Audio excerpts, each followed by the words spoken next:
আপনারা দেখছেন news now, খবরের নূতন ভাষা। বিশ্ব হেপাটাইটিস দিবস উপলক্ষে মঙ্গলবার দক্ষিণ ত্রিপুরার মুহুরীপুর রাম ঠাকুর আশ্রমে হেপাটাইটিস ফাউন্ডেশন অফ ত্রিপুরার মুহুরীপুর শাখার উদ্যোগে বর্ষা আঁকো প্রতিযোগিতা, কৃতি ছাত্রছাত্রী সংবর্ধনা এবং সচেতনতামূলক অনুষ্ঠানের আয়োজন করা হয়।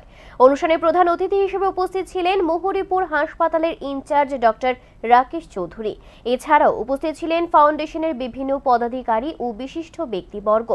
অনুষ্ঠানে মাধ্যমিক এবং উচ্চ মাধ্যমিকে কৃতিত্ব অর্জনকারী শিক্ষার্থী এবং বসে আঁকো প্রতিযোগিতার বিজয়ীদের মেডেল, ট্রফি ও সার্টিফিকেট প্রদান করা হয়। এদিন ডক্টর রাকেশ চৌধুরী বলেন, হেপাটাইটিস বি মুক্ত ত্রিপুরা গড়ার লক্ষ্যে ফাউন্ডেশন দীর্ঘদিন ধরে কাজ করে চলেছে। পাশাপাশি শিরার মাধ্যমে মাদক গ্রহণের ফলে হেপাটাইটিস সি এবং এইডস সংক্রমণ বৃদ্ধির বিষয়েও উদ্বেগ প্রকাশ করে যুব সমাজকে মাদক মুক্ত রাখতে সচেতনতা বৃদ্ধির উপর জোর দেওয়া হয়।